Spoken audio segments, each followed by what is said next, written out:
माननीय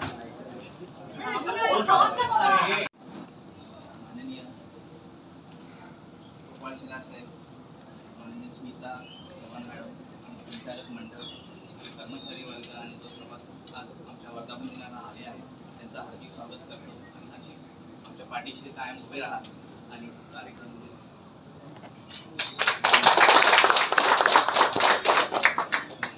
पूर्ण हिंदुस्थानचे आराध्यदैवत छत्रपती शिवराय यांना वंदन करून भारतीय घटनेचे शिल्पकार डॉक्टर बाबासाहेब आंबेडकर यांना अभिवादन करू आणि या विमा कामगार बँकेचे संस्थापक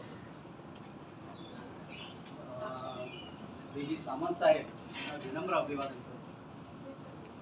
आज या बँकेच्या वर्धापन दिनानिमित्त या ठिकाणी उपस्थित असलेले बँकेचे चेअरमन प्रशांत सावंत यांच्या कार्यक्रमासाठी प्रमुख उपस्थित असलेल्या आमच्या सहकारी शाखा क्रमांक 898च्या वरिष्ठ शाखा प्रबंधक स्मिता चव्हाण, त्या बँकेचे CEO एन अशोका आणि या बँकेचे या ठिकाणी उपस्थित असलेले सगळे संचालक, कर्मचारी, विविध संघटनांचे आलेले पदाधिकारी, बंधू आणि भगिनी, प्रथम आपल्या सर्वांना 65व्या वर्धापन दिनानिमित्त आपल्याला सर्वांना खूप खूप शुभेच्छा। या 65 वर्षाच्या प्रवासामध्ये जर आपण मागे वळून पाहिलं तर डी सामंत साहेबांनी जी एका टेबलावर चालू केलेली सहकारी बँक आज एवढ्या मोठ्या नावारूपाला आलेली आहे। खरं म्हणजे त्याच्यामध्ये अनेकांचं योगदान आहे, मग ते कर्मचारी संघटनांचं असेल, संचालक मंडळाचं असेल, बँकेच्या कर्मचाऱ्यांचं असेल। त्या योगदानामध्ये काही लोक निवृत्तही झालेले असतील, परंतु या सगळ्यांचा हातभार लागल्यामुळे आपण ही प्रगती केलेली आहे आणि म्हणून आपल्याला या 65व्या वर्धापन दिनानिमित्त एक आनंद होतोय की आज आपली सॅलरी अर्नर बँक, जिथे नेहमीच NP हा प्रकार नसतोच, परंतु LIC मध्ये आता रिक्रुटमेंट नसल्यामुळे या ठिकाणी सभासद संख्या कमी होत चालली।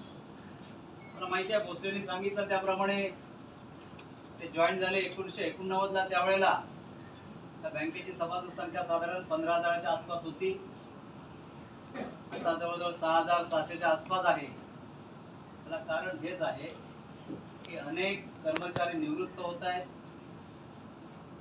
त्याच्यामुळे आपली जी सभासद संख्या आहे ती कमी होते। तर याच्यावर आमचं संचालक मंडळ आणि आम्ही सर्वच जण मिळून याच्यावरती निश्चितपणे याचा विचार केला जाईल, त्याच्यावर चर्चा केली जाईल। एक तर आपल्याला ज्युरिडिक्शन वाढवावं लागेल, सभासद संख्येचा विचार करावा लागेल। अजूनही बरेच लोक LICचे कर्मचारी आपले सभासद नाहीये।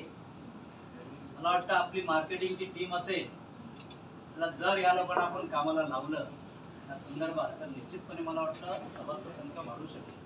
तर अनेक जण असे आहेत, आता 2019ला भरती झालेले आहेत, 2012च्या बॅचचे आहेत, काही म्हणून त्याच्यापैकी बऱ्यापैकी लोक आपल्या बँकेचे सभासद नाही आहेत।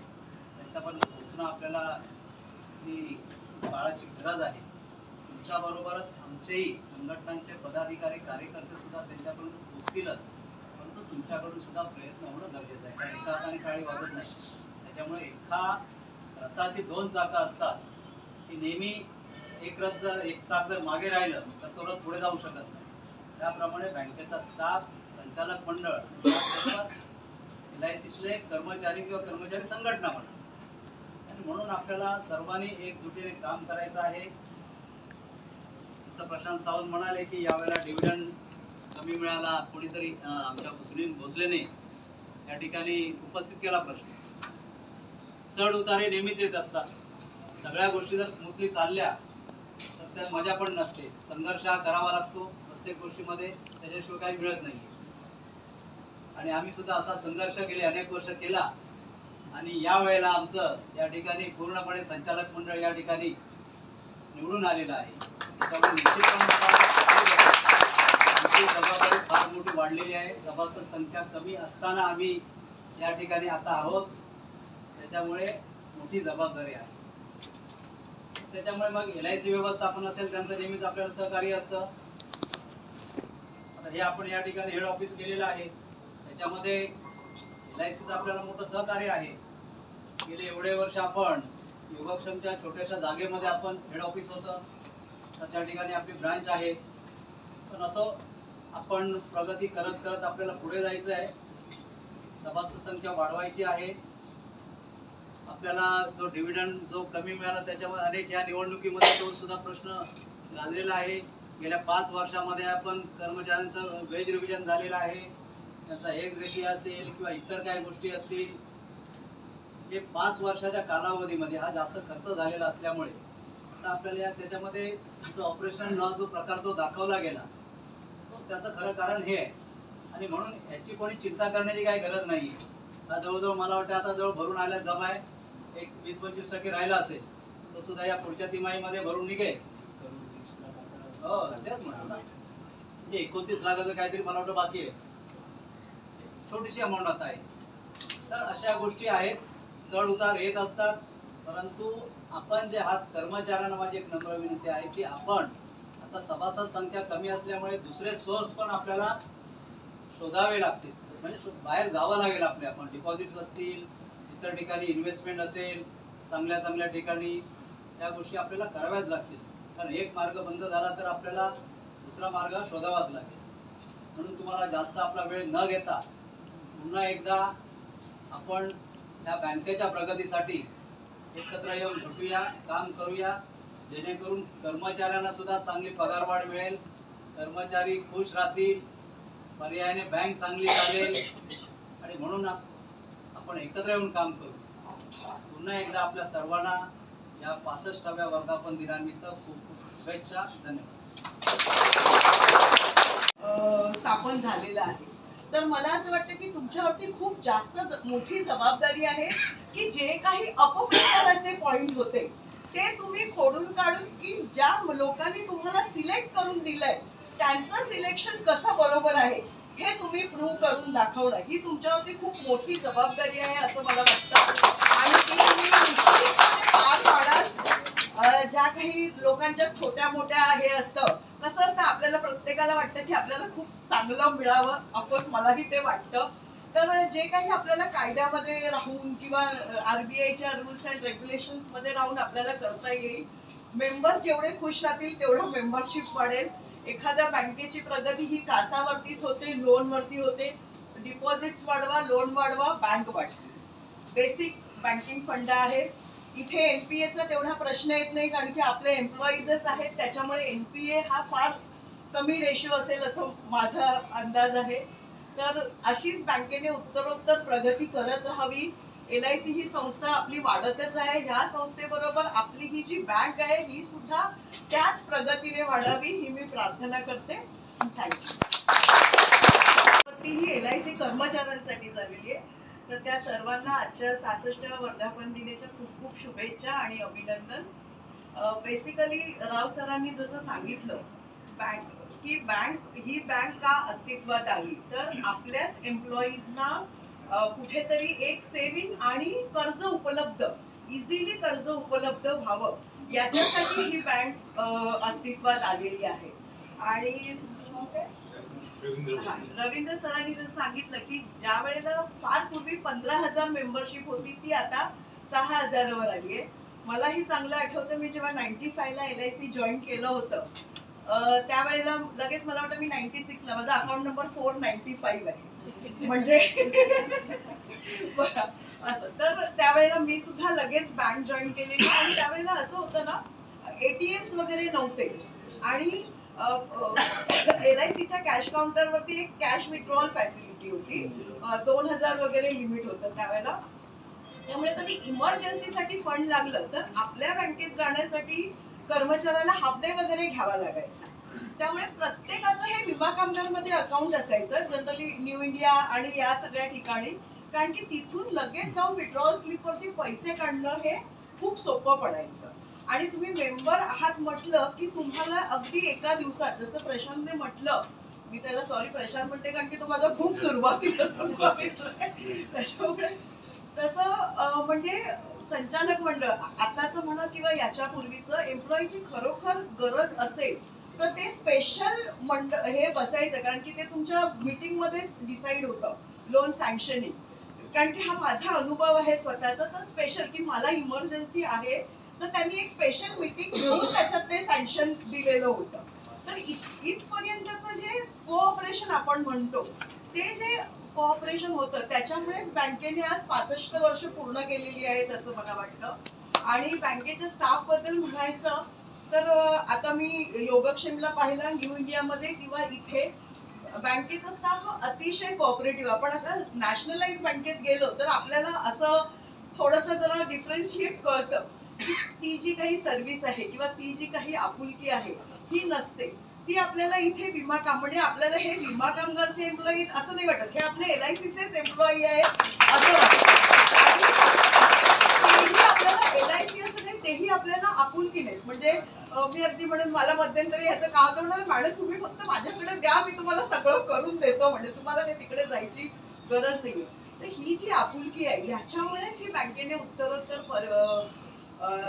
प्रगती केलेली आहे असं मला वाटतं. आणि मी अजून एक सांगू, हल्लीच बँकेच्या निवडणुका झाल्या, त्यामध्ये बरेच प्रचार अपप्रचार बऱ्याच गोष्टी म्हणजे सगळीकडे फिरत महामानव आंबेडकर साहेब यांना माझं मानाचं वंदन. तसंच DJ सामंत सर, मला खरं सॉरी, मला माहित नव्हतं की हे संस्थापक आहेत बँकेचे, जे मला आताच कळलेलं आहे. आणि सर्वप्रथम बँकेचे संचालक, बँकेचे कर्मचारी, तसंच LICचे कर्मचारी, छत्रपती शिवाजी महाराज आणि आंबेडकरांना महाराष्ट्राचं आराध्य दैवत आहे. मी म्हणेन की आता ते महाराष्ट्राचे नाहीये, ते ग्लोबल आराध्य दैवत आहेत.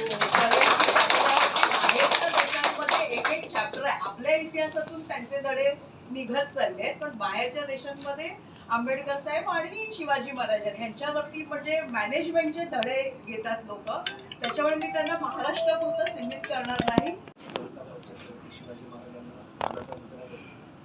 भारतीय घटनेचे शिल्पकार महामानव परमपूजनीय डॉक्टर बाबासाहेब आंबेडकर, तसेच आपल्या विमा कामगार बँकेचे संस्थापक संचालक कॉम्रेड DJ सामंत यांच्या पवित्र स्मृतीला अभिवादन करून आज आपल्या विमा कामगार बँकेचा 66वा वर्धापन आणि 65 वर्ष पूर्ण करून आपण आता 66व्या वर्षात पदार्पण करतो. त्या निमित्ताने या वर्धापन दिनाच्या निमित्ताने आपण आपल्या या विमा कामगार बँकेच्या हेड ऑफिसमध्ये आपण एका कार्यक्रमाचं आयोजन केलेलं आहे.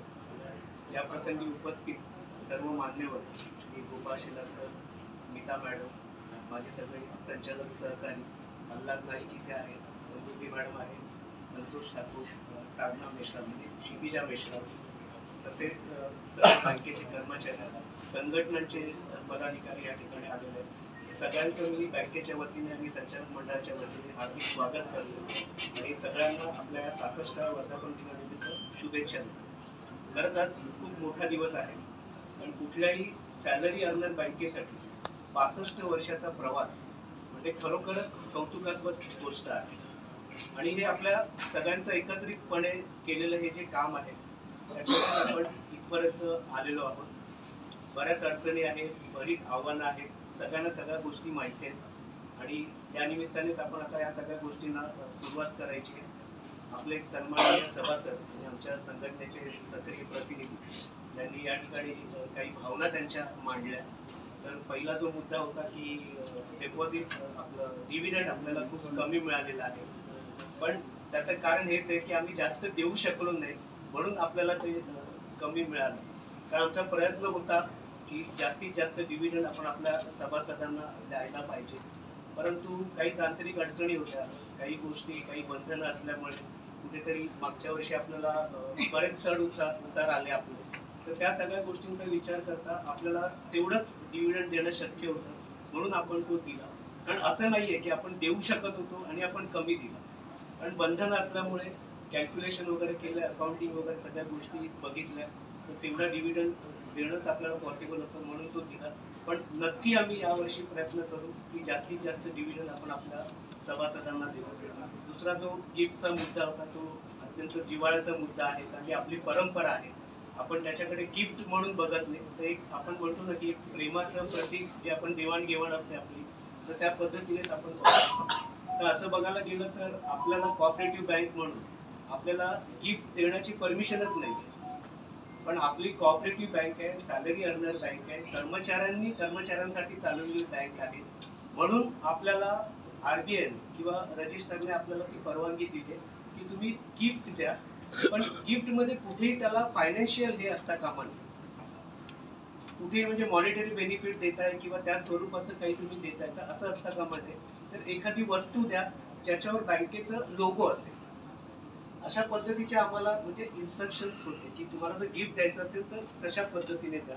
पण यावर्षी आपण प्रयत्न करू, जसं तुम्ही म्हणताय की जर आपण असं वाउचर वगैरे देऊ शकलो किंवा कार्ड वगैरे देऊ शकलो तर आपण नक्की त्या दृष्टीने प्रयत्न करू. आणि आता मेंबर्स पण आपले जास्त आहेत, कारण आपण बऱ्याच वेळा आपण क्रेडिट सोसायटी बरोबर आपलं कंपॅरिझन करतो, पण त्यांची मेंबरशिप कमी आहे. त्यांचं काय बँक नसल्यामुळे त्यांना तसे खर्चही नाही आहे, त्यांच्यावर कोणाची बंधनं नाही आहे, कुठल्या रूल्स रेग्युलेशनमध्ये त्यांना हे करायला लागत नाही. आपल्याला गिफ्ट वगैरे देताना हे सगळं बघायला लागतं, त्यामुळे आपलं पर हेड आपली जी अमाऊंट आहे ती पण कमी असते. तर त्याच्यामध्ये मग ते कार्ड देणं किंवा गिफ्ट वाउचर देणं वगैरे, कारण 600 ते 700 रुपयाचं लिमिट असतं. त्याच्यातच आपल्याला ते एखादी वस्तू सिलेक्ट करून आपल्याला ती बसवायची असते आणि त्या पद्धतीने मग बऱ्याच वेळा मग विचार करायला लागतो की आधी काय दिलंय नंतर काय दिलंय, मग आपण ती त्या वस्तूचा किती वापर होऊ शकतो काय, ह्या सगळ्या गोष्टी बघायला लागतात. आणि बंधन असल्यामुळे अमाऊंटचं लिमिट असल्यामुळे काही ब्रँडेड गोष्टी आपण देऊ शकत नाही, असं सगळं असतं. पण नक्कीच आपण प्रयत्न करू की याला काहीतरी वेगळं जर करता आलं, कारण जे तुम्हाला मिळणार तेच आम्हालाही मिळणार. जरी संचालक असलं तरी आम्ही पण सभासद आहोत, त्यामुळे जर का डिव्हिडंड देऊ शकलो तर तो आपल्या सगळ्यांसाठी असेल. एक गिफ्ट वाउचर किंवा एखादं कुपन किंवा कार्ड वगैरे देऊ शकलो तर तसाही आम्ही निश्चित प्रयत्न करू. आणि बाकी जे काही आता वरिष्ठांनी सांगितलं, आपल्यासमोर जे काही बोलणं झालं की आता ही विमा कामगार बँक आहे, एका महत्त्वाच्या फेजमधून आपण जातोय.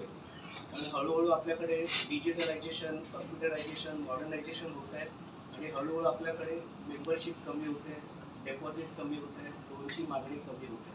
आता मार्केटिंग डिपार्टमेंट आहे आमचं, सगळीकडे फिरतायत मुलं, बऱ्यापैकी आम्हाला प्रतिसाद मिळतोय. पण ज्या याच्यामध्ये व्हायला पाहिजे अपेक्षेप्रमाणे तसं होत नाहीये. तर आज या वर्धापन दिनाच्या निमित्ताने मी अपील करेन की तुमच्या सगळ्यांचं सहकार्य आम्हाला या सगळ्या गोष्टींसाठी हवं आहे. आपल्याला आपली मेंबरशिप वाढवायची आहे, जास्तीत जास्त सुविधा आणि सर्व्हिसेस आपल्या लोकांसाठी आपल्याला आणायच्या आहेत. आता डेबिट कार्ड तर आपलं आलेलं आहे, ऑलमोस्ट सगळ्या ATM सेंटरवर आपलं डेबिट कार्ड चालतं. मिस कॉल अलर्ट एक आपला नंबर आहे, त्या नंबरवर तुम्ही डायल केलं तर तुमच्या रजिस्टर नंबरवर तुमची बॅलन्स तुम्हाला कळते. एनी बँक विड्रॉल पहिलं आपण चेकने करत होतो, आता आपण विड्रॉल स्लिपवर आपण कुठल्याही ब्रांचमध्ये, जसं आपण कुठेही असू दे कुठल्याही ब्रांचमधून तुम्ही 25-25 हजारापर्यंत तुम्ही रक्कम काढू शकता. आपलं मोबाईल ॲप आलेलं आहे आता, तर त्याच्यात पण आता ॲडव्हान्स जाण्याचा आमचा विचार आहे. जसं आपण UPI वगैरे या सगळ्या गोष्टी आम्हाला आणायच्या. CTS आता सुरू झाले, ते सुद्धा आपल्या बँकेमध्ये सगळं सुरू झालेलं आहे. एक्सपान्शन करायचं आम्हाला, ब्रांचेस आता आपल्याला मुंबई ठाण्याच्या बाहेर आपल्याला न्यायचे, त्याच्यामुळे आपली मेंबरशिप वाढेल. आणि बाकी जे काही गरजेचं आहे सभासदांसाठी आणि आपल्या कर्मचाऱ्यांसाठी ते सगळं आम्हाला करायचं आहे. तुमच्या सपोर्टमुळे आम्ही इथपर्यंत आलेलो आहोत. भविष्यात सुद्धा तुमच्या सगळ्यांच्या सपोर्टनेच आम्हाला पुढे जायचं आहे. त्यामुळे तुमचं मार्गदर्शन, तुमचं पूर्ण सपोर्ट आणि तुमच्या सूचना या सगळ्या गोष्टी खूप महत्त्वाच्या आहेत. पुन्हा एकदा वर्धापन दिनाच्या निमित्ताने मी तुम्हाला सगळ्यांना खूप खूप शुभेच्छा देतो आणि आपल्या या विमा कामगार बँकेच्या भविष्यातील वाटचालीसाठी पण मी खूप खूप शुभेच्छा देतो. स्मिता मॅडमचं खास स्वागताने आभार, कारण त्यांच्या वास्तूमध्येच आपली ही बँक आहे आणि आपल्या बँकेचं सगळं मेंटेनन्स हे त्यांच्या अंडर आहे. छोटी मोठी कामं असतात तर रिक्वेस्ट आहे. तसंच आमच्या मॅनेजर IT शीतल मॅडम, त्यांचा 50वा वाढदिवस आहे. बघून वाटत नाही त्यांच्याकडे, पण आहे. तर त्यांना देखील वाढदिवसाला खूप खूप शुभेच्छा देतो. त्या सगळ्या कर्मचाऱ्यांना पण खूप खूप शुभेच्छा, खूप खूप सगळ्यांचं अभिनंदन, खूप खूप आभार. कारण खूप चांगल्या पद्धतीने बँकेच्या प्रगतीसाठी, बँकेच्या विकासासाठी, मेंबरशिपसाठी, लोन आणि आपलं सगळं डेपॉझिटसाठी वगैरे खूप चांगले प्रयत्न होत आहेत. सगळ्या सभासदांचे, कर्मचाऱ्यांचे पण आभार त्यांच्या सगळ्यांच्या सहकार्याबद्दल. आणि सगळ्यांना खूप खूप शुभेच्छा. धन्यवाद. धन्यवाद सावंत साहेब. सविस्तर माहिती पाहुणे भारतीय आलुमना महामंडळ शाखा क्रमांक 808. In 1991, what happened? We opened up our account under Manmohan Sahib's leadership. This country started. Today, we are the fourth largest economy in the world, trying to be number 3. How it is possible? Because of the banking institution, and of course, we cannot discount the insurance because they are our in every bank, no, like LIC has its stake. Indirectly, today LIC is the owner of all banking industry. Did you say? So these developments, no, like over the years, like we have achieved. That is there now, like visionaries like our founder is very relevant. We have to remember him. By saluting him, I conclude my few words. Thank you very much. Institution to serve our people. That is why we are here today. Later, no, like 1960s over 1969, 14 nationalized banks were nationalized because no, those days, banks which had 100 crore deposit and above, they were nationalized. 14 banks under Prime Ministership of Indira Gandhi, of course under presidential consent. And the 1980, like it went on 1980, another 6 banks were nationalized. So totally 20 nationalized banks. They started catering the needs of our countrymen and growth and development of our country. And still no, like we were following socialistic pattern because our constitution says we are sovereign, socialistic, secular republic. So that